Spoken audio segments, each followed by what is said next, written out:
I met my wife 10 years ago. We dated for 3 years while we were in college and have been married for 7. She is a beautiful and amazing person and everyone in my family loves her.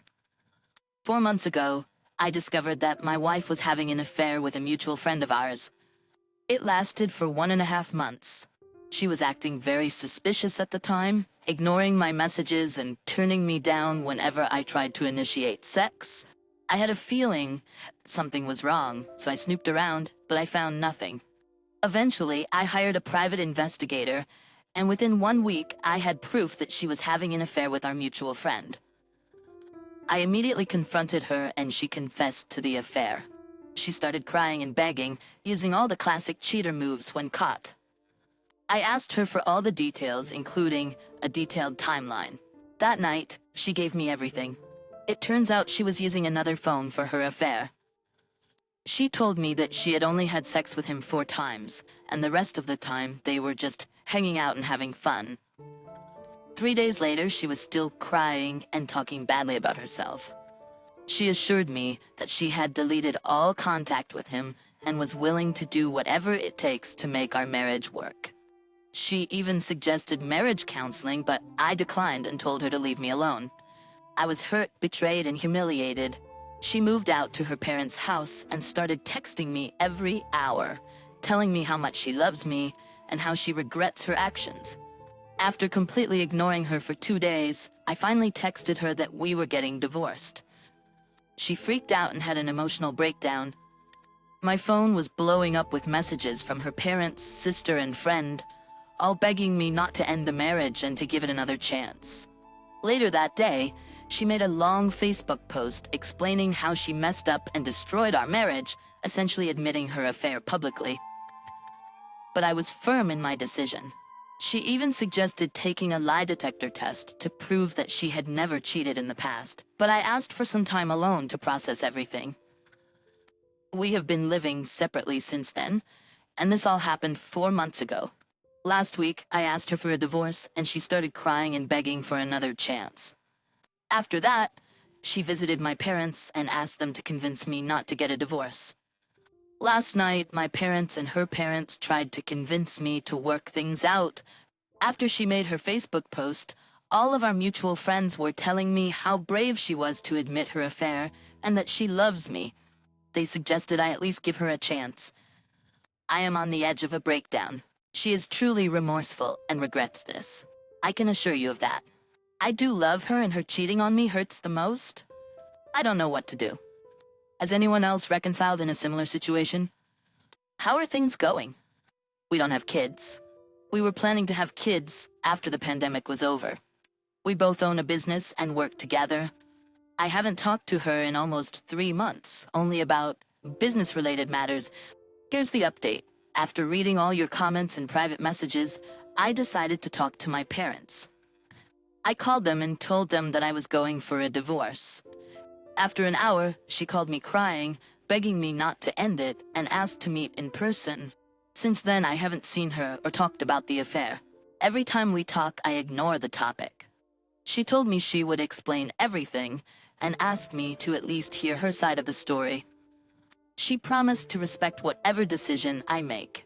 Since I don't know all the details about the affair, meeting her would provide closure for me. So I have decided to meet her on Sunday. That's not a drastic decision. Update, as planned, we met on Sunday.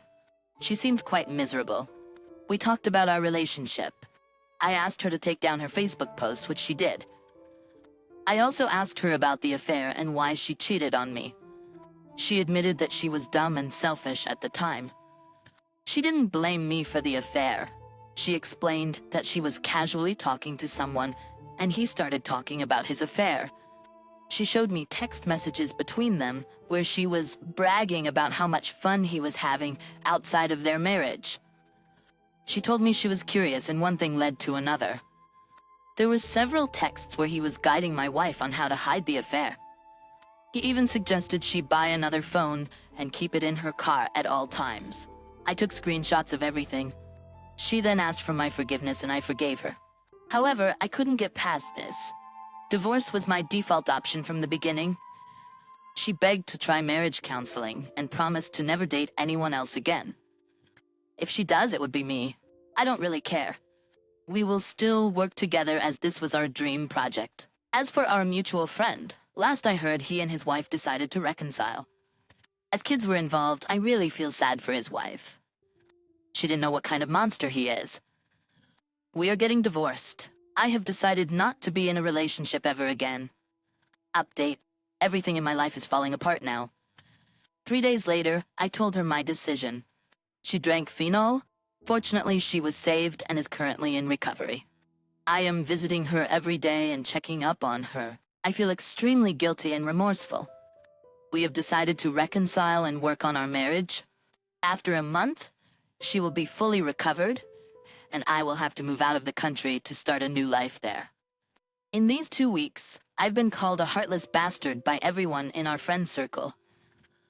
The only few people who stood by me were my 2 best friends. I am grateful to have them. My parents were angry because they believed I drove her to suicide. I also found out that both of my parents were cheaters. First, it was my dad who cheated on my mom. After that, my mom had a sick revenge affair. That explains why they were supporting my wife. I love my wife, and I can't bear to see her hurting herself. I thought this divorce would be a new chapter for our lives and we could move on, but things didn't work out as I had hoped. She still wants our marriage and wants to be with me. When I first posted this story, you all were very supportive and many of you offered help. Thank you to all the kind strangers. This is the end of my post. Now, let's go over some of the top comments and responses from the original poster. Rita comments, "She's not your burden, man. Her life is hers and yours is yours. If you continue the marriage, be prepared for a life of constant trust issues and manipulation on her part. I am so sorry this is happening to you. I hope you find a decent support circle, as the one you have is garbage." Rita comments, "Worst decision this guy ever made. For the rest of her life, she can get whatever she wants by threatening suicide again." Read her comment, "Right? I actually know a guy whose wife did that. Whenever she wasn't happy with some of his choices, like when he wanted to get a divorce, she would threaten to kill herself and force him to stay with her. She tried a couple of times, but they were never truly harmful. Then one day she told everyone that she was going to do it, and the circus started with everyone telling her not to. She called him and left a bunch of messages right before his shift ended, giving him enough time to go home and stop her. But she mistook the number of pills and died. She manipulated him like this for years. Suicidal people don't go around telling people that they would do it. They just do it." Read her comments. "I agree 100% with you. By deciding to stay with his wife, the original poster decided to give up his life and his happiness. If she really behaves like that, the original poster's wife really needs help in the form of a therapist. It is not the original poster's responsibility to stay with her just so she does not try to commit suicide again. The original poster needs to understand this. Even though it is hard and it's absolutely disgusting that the original poster's surrounding people try to guilt him for the suicide attempt of his wife, I really suggest that he goes away. Restart. Get distance. Get happy and live in peace. Don't let them manipulate you into a life you're not happy with. You will regret it. If she loved him, she would have either not cheated or even let him find his happiness." Read her comments. "So, do you reward her for holding you hostage by reconciliation? This will not end well, and you will never stop thinking about what she did." Original poster, "I'm sorry you're dealing with this. It does sound like she turned the public opinion against you, and now you're in a relationship that you don't want. I think that people blaming you for her suicide attempt don't quite get it right. She had an affair. You found out about the affair? You chose not to be in a relationship anymore. She made a Facebook post about how contrite she is, effectively turning the public opinion of your friends against you. She made a suicide attempt. I don't know what phenol is, so I'm not sure how it will work for that and how easily it's available. Everyone blames you for her attempted suicide. Now you're back and stuck in this relationship. Do people understand that she cheated? Are your friends okay with being with their spouses if their said spouse cheated on them? Why is it their business that you choose to divorce your cheating wife? Do they really think that you asked her to drink phenol? Your friends saw her post on Facebook admitting her cheating, and despite that, they still want you to be with her. I don't know what kind of people you call friends, because these people certainly do not have your best interests at heart. Read her comments. I have cheated in my life and will give you my perspective.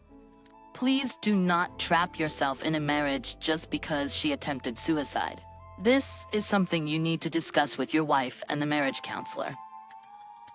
By staying in a marriage where you resent her or do not give her the capacity of love that she seeks for, you are not doing either of you any favors.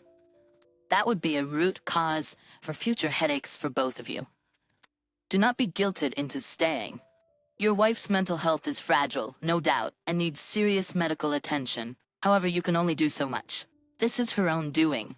Even if she reasons that she was groomed into an affair, she is an adult who knows better. You cannot be her world and rock. This is something she needs to work on herself with her therapist and doctors.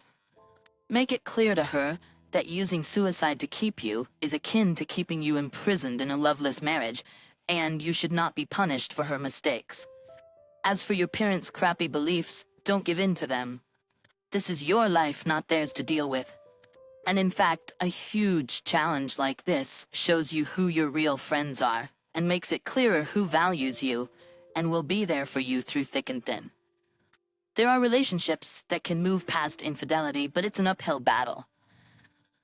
If you decide to move on from this and she truly changes and makes an effort to not only be a better partner, but also a better person, make sure to keep honest lines of communication, deal with feelings of resentment, and celebrate relationship milestones that can strengthen your partnership.